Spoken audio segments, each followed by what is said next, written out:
हम रउआ लोग के विवाह बोलतानी और रउआ लोग से इहे उम्मीद बा कि हमरो अगर गीत रउआ लोग के पसंद पड़ जाई तो हमरा के कमेंट करम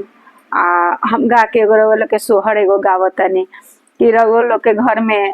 भगवान के दया कृपा से लइका पैदा जन्म लिहन त रउआ लोग सीख के गाए। सोईरी पैसा ला तू डगरिन सर बेगुनाया गरहे ए डगरिन धीरे धीरे छिपावा बजई ननद जनी जगई हनु हे ए डगरी धीरे धीरे छिपावा बजई ननद जनी जगई हनु हे चिऊटी सब दे ननद सुनेली सुन हुना पावेली है ए भौजो तुहारो जे भैले नंदा लाल कांगनवा हमारा बधैया ले हवे ए भौजो तुहारो जे भैले नंदा लाल कांगनवा हम बधैया ले हवे वहाँ से ननद हमरो गईली पापा के आगा ठड़ी भैली है ए पापा जी भौजो के भैले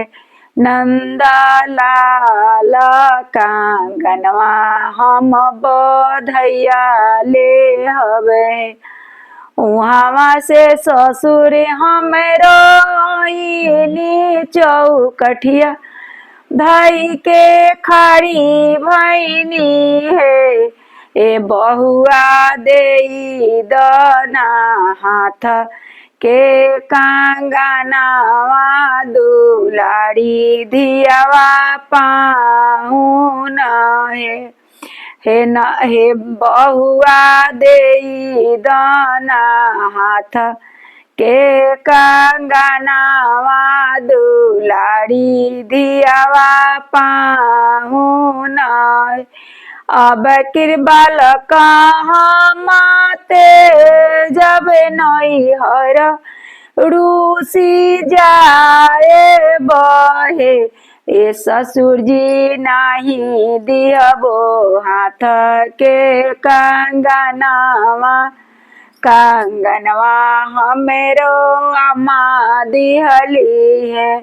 ए ससुर जी नाही दिहबो हाथ के कांगनवा हमरो अम्मा दिहली है उहावा से ननद हमरो गईली भैया के आगवा ठड़ी भैली हो ओ भैया भौजो के भैले नंदा लाल कांगनवा हम बधैया लिहबो उहावा से भई स्वामी हमरो आइले चौकठिया धई के ठाड़ी भैले हे ए धनिया देई दना हाथ के कांगनवा दुलारी बहिनी पाहुन ए धानी देई दना हाथ के कांगनवा दुलारी बहिनी पाहुन है अब किरबल कहाँ माते जब नई हरा रूसी जाई बहे ए प्रभु जी नाही दिहबो हाथ के कांगनवा हमरो अम्मा दिहली है चुपाओ को बहिनी चरवा लोड़ावा पोछो हे ए बहिनी हम करबो दोसरो बियाहवा कांगनवा हम बधैया दिहबो हे झमकी के भौजी उठल कांगन वानी काले ए ननदो लेइलाना हाथ के कांगनावा सवतिनिया जनी बोलावो हे ननदो लेइलाना हाथ के कांगनावा सौतिनिया मती बोलावो